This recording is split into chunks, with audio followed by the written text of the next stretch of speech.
Salam Guru Penggerak. Saya Ida Bagus Gede Putrayasa, calon guru penggerak angkatan ke-7 yang berasal dari SMP Negeri 10 Sigi, Kabupaten Sigi, Provinsi Sulawesi Tengah. Dengan fasilitator saya adalah Ibu Dr. Anda Karniani, MPD, dan pengajar praktik saya, Bapak Dr. Andes Yonas Tantu. Dalam kesempatan ini, saya akan memaparkan koneksi antar materi modul 1.1, kesimpulan dan refleksi pemikiran Ki Hajar Dewantara. Pemaparan ini akan saya awali dengan kesimpulan saya terkait dengan modul 1.1. Setelah mempelajari pemikiran Ki Hajar Dewantara pada modul 1.1, ada hal-hal penting yang saya peroleh. Pertama, tujuan pendidikan menuntun segala kodrat yang ada pada anak.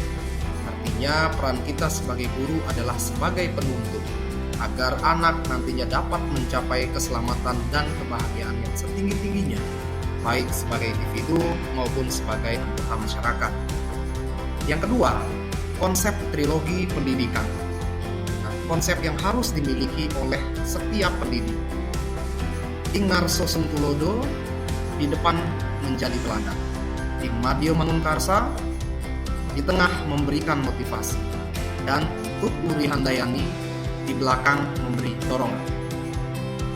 Yang ketiga, pembelajaran berpihak pada murid dan mewujudkan kemerdekaan belajar bagi siswa.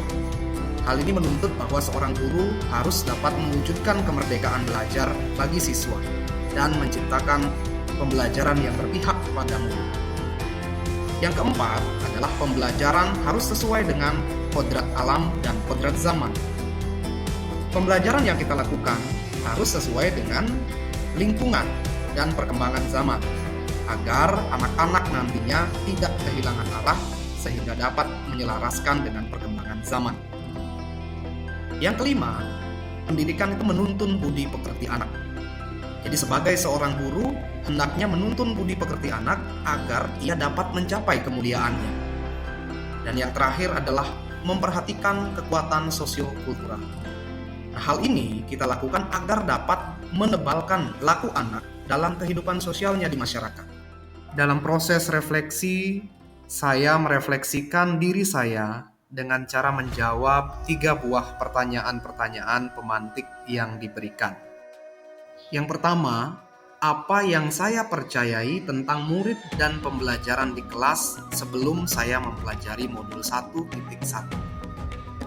Sebelum saya mempelajari modul ini, saya percaya bahwa murid itu bisa kita ibaratkan seperti kertas kosong, sehingga tugas kita sebagai gurulah untuk mengisi kertas tersebut dan memenuhinya dengan coretan-coretan atau tulisan-tulisan.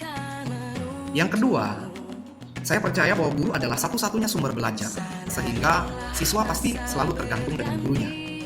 Yang ketiga, pembelajaran itu harus lebih fokus pada aspek kognitif.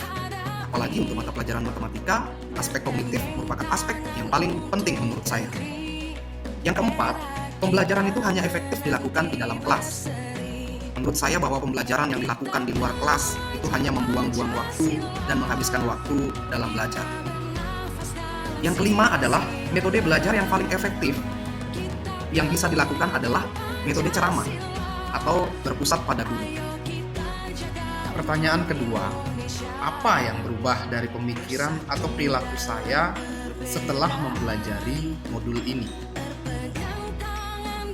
Perubahan pola pikir. Yang pertama, siswa bukanlah kertas kosong yang dapat digambar sesuai dengan keinginan kita atau dipenuhi dengan coretan-coretan atau tulisan-tulisan sesuai dengan yang kita inginkan.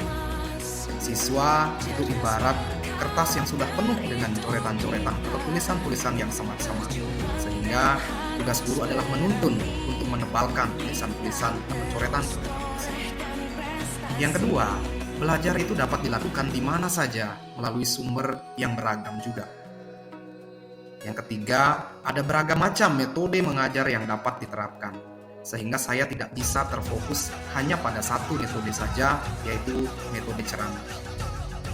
Dan yang keempat, peserta didik itu memiliki karakteristik yang beragam, sehingga saya perlu memperhatikan karakteristik-karakteristik yang dimiliki oleh peserta didik tersebut. Terkait dengan perubahan perilaku, Saya lakukan dengan menciptakan suasana belajar yang menarik dan penuh dengan kebermaknaan. Menghargai setiap usaha yang dilakukan peserta didik saya sesuai dengan kemampuan mereka, serta saya akan lebih cermat melihat perbedaan karakteristik peserta didik saya. Yang terakhir, apa yang dapat segera saya terapkan lebih baik agar kelas saya mencerminkan pemikiran Ki Hajar Dewantara. Hal-hal yang dapat saya lakukan, yang pertama, saya akan mengelola pembelajaran yang bermakna dan menyenangkan. Yang kedua, saya akan mengelola pembelajaran yang berpusat pada peserta didik. Yang ketiga, saya akan melakukan pembelajaran yang sesuai dengan kodrat alam dan kodrat zaman. Yang keempat, pembelajaran yang mengutamakan aspek budi pekerti. Serta yang kelima, pembelajaran dengan memperhatikan kekuatan sosiokultural. Demikianlah koneksi antar materi modul 1.1 yang dapat saya sampaikan. Semoga kita senantiasa menjadi pendidik yang dapat menuntun siswa dan mewujudkan merdeka belajar. Salam guru penggerak. Tergerak, bergerak, menggerakkan.